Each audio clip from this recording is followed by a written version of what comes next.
posatira kusunthidwa kwa Fred Gangata kuchoka ku Ministry of Natural Resources kupita ku Ministry of Sports.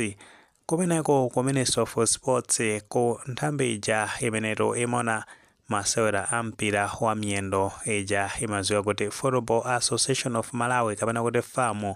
President wa kumeneko paja ndi a Fleetwood Haiya iwo atusa chikalata chimenecho akufotokozera makamaka zakusankhidwa kwa a Fred Gangata ngati Minister of Sports. Ndetu muthenga umenewo a Fleetwood Haiya akufotokoza kuti nazona kuti ali ndi chiyembekezo kuti agwira ntchito limodzi ndi nduna ya zamasewero yomwe yasankhidwa a Fred Gangata mosatatu ndondomeko imene ithandizire kutukula masewera ku dzikoto la Malawi. Ndetu a Fleetwood Haiya anapitiriza kufotokozera kunazona kuti a Fred Gangata si munthu wachilendo kumbaleto ya masewera ampira ndipotu athandizana kutino masomphenya a Football Association of Malawi apiteto pasogolo akwaniritsidwe. Ndiye paja ambiri tikutsatira bwino kuti a Fred Gangata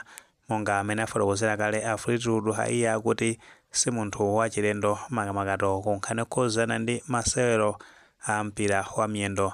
Paja iwo mbuyomu analinso ndi timu imene imasewera mu ligi yayikulu ku Malawi ija imaziwa kuti TNM Super League. Paja timu yawo inkaziwika kuti Masters Security. Ndipo tengera kuti a Fred Gangata kumeneko ku Ministry of Sports asinthana ndi a Patricia Whiskers amene analinso nduna ya sports kumeneko. Ndenotu amenewa a Fleetwood Haiya apitiriza makamaka kuyamikira a Patricia Whiskers nduna yakale ya sports kuti pa nthawi imene anali kumeneko anagwira nawo bwino ntchito. Ndiye paja ambiri tikutsatira bwino kuti a Fred Gangata kuyambiratu pamene anasankhidwa kukhala nduna mu ulamuliro wa a Professor Arthur Peter Mutharika akhalapo maunduna angapo. Paja kuyambira panali pa 5 October 2025 anasankhidwatu kukhala nduna ya Zanzibar kuchoka pamenepo. Ndiye kuti pa 5 January chaka cha 2026 unduna umenewu unathesedwa wa Zanzibar ndi kumene anazasankhidwa kukhala nduna ku Ministry of Natural Resources. Ndiye kumeneko zikuona kuti angokhalakonso masiku ochepa ndi pamene asankhidwa kubwera kumeneko ku Ministry of Sports.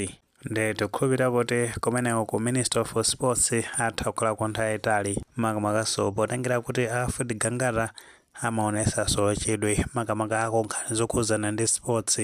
Tikakumbukira bwinobwino mbuyomu paja ndithu pamene kunali ma international qualifiers a Fred Gangata pamene anali nduna ya Zanzibar kapena kuti Minister of State anazauza anthu ambiri kuti apitetu kukazaza stadium ya Bingu popereka molalo ku timu ya Flames. Ndiye nkutheka kuti mtsogoleri wa dziko zonsezi anaziunikira bwinobwino pamene amawapitisa kumeneko ku Ministry of Sports potengeranso mwina mbuyo mukuti mmene tafotokozera kale kuti analinso ndi timu ija imene imaziwika kuti Masters Security FC.